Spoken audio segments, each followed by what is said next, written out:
All right, welcome back to another episode of Knicks Morning Coffee Recap. And we got to start off by saying, Knicks fans, that we are in a war. And there is no other way to put it, that the Pacers right now are giving us everything we can handle. All right, but before we get started, we still have to salute our captain, Jalen Brunson, for making All-NBA second team, and then also Karl Anthony Towns for making All-NBA third team. Now, we appreciate the hard work y'all put in this year, but this still doesn't excuse the position that we're in. To be down 0-2 is not the problem in this series. It's to be down 0-2 on our own floor. Now, what we was able to do to Boston by going up 2, somebody could say it's payback, but, you know, we were on the road and we rallied and we got ahead and we got the jump. Now, this could be the same thing said for the Indiana Pacers. I don't have an answer.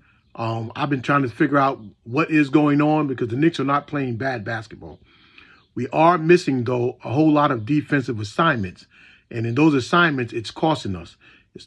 Even the ones early in the game, we just can't have it, and we're not going to get anywhere by doing that. So now being down 0-2, our backs are against the wall. And people are starting to feel it. And yes, people have come back from 0-2 deficits. But we're looking at a team that down the stretch, we're supposed to have the best closer in basketball. And he's not doing nothing wrong on that end, on the offensive end. It's the defensive end. But they also are showing that they're capable of closing out games, even in games where they're behind. So our first game, that was inexcusable to lose that one. Nobody's supposed to beat you up 17 with 4 minutes to go and up 14 with 2 and 3 minutes to go, and even up 7 and 9 with a minute to go. You're not supposed to lose those games, and we did. And you tip your hat to the Pacers on that first one because the shooting of Nesmith, you can't ask for a better, I'm not going to say shot selection because you can say he threw those shots up, but he had nothing to lose when he took them. And then you add the ones that Halliburton and the ones that Nembhard made, it just put a dagger in our back. Now we come back to the second game.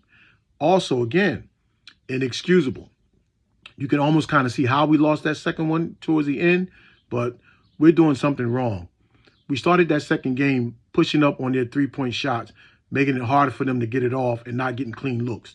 And somewhere along the line, they figured out, let's just move the ball and pick our spots on these pick and rolls, and they picked us apart.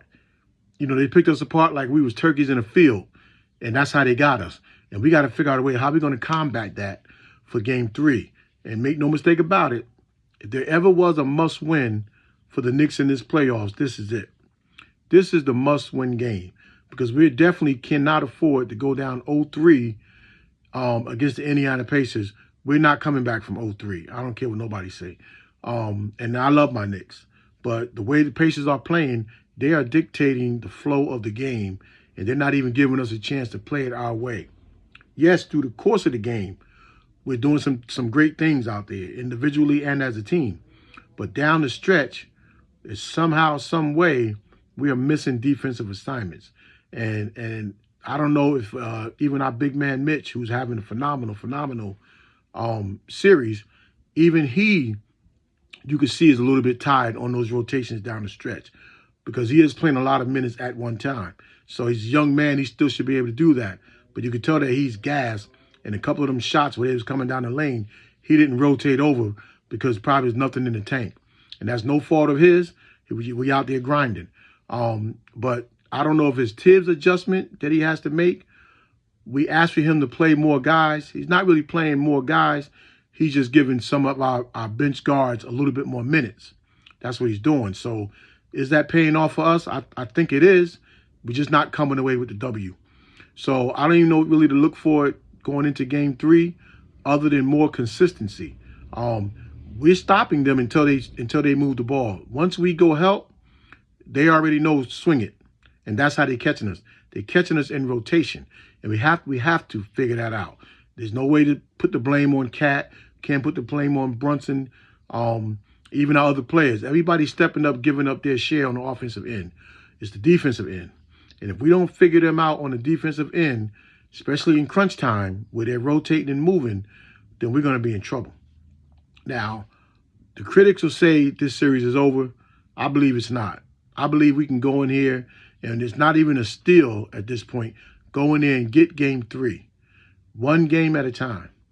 Get game 3, go into game 4. Now you're a little bit more pep in your step and maybe even figured out some of their offensive schemes, and now leave it up to game 5, because this is a must win for us. You know, I can't stress it enough.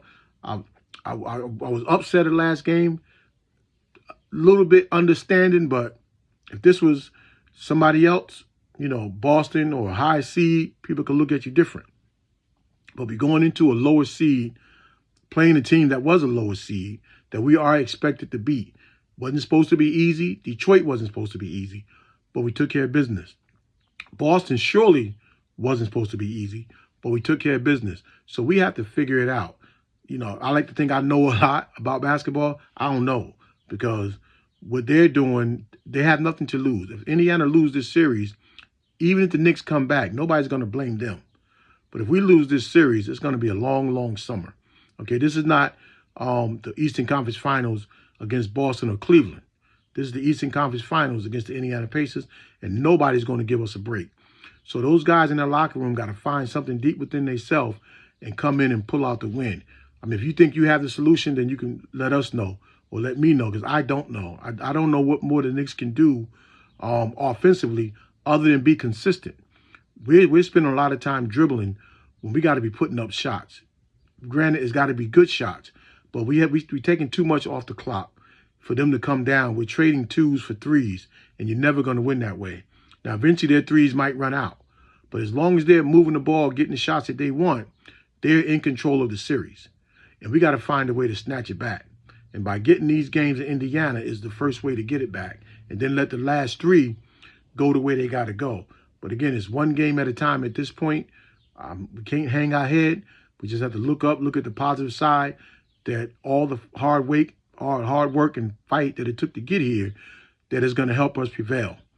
So again, if anybody have any type of an answer or solution that's not a blame, we can't go blaming people for certain things that are going on, because what Indiana's doing, they're shooting no matter what. And if you ever played any type of defense, you can be in your best defensive stance. If that person wants to shoot, 9 times out of 10, he's going to get that shot off.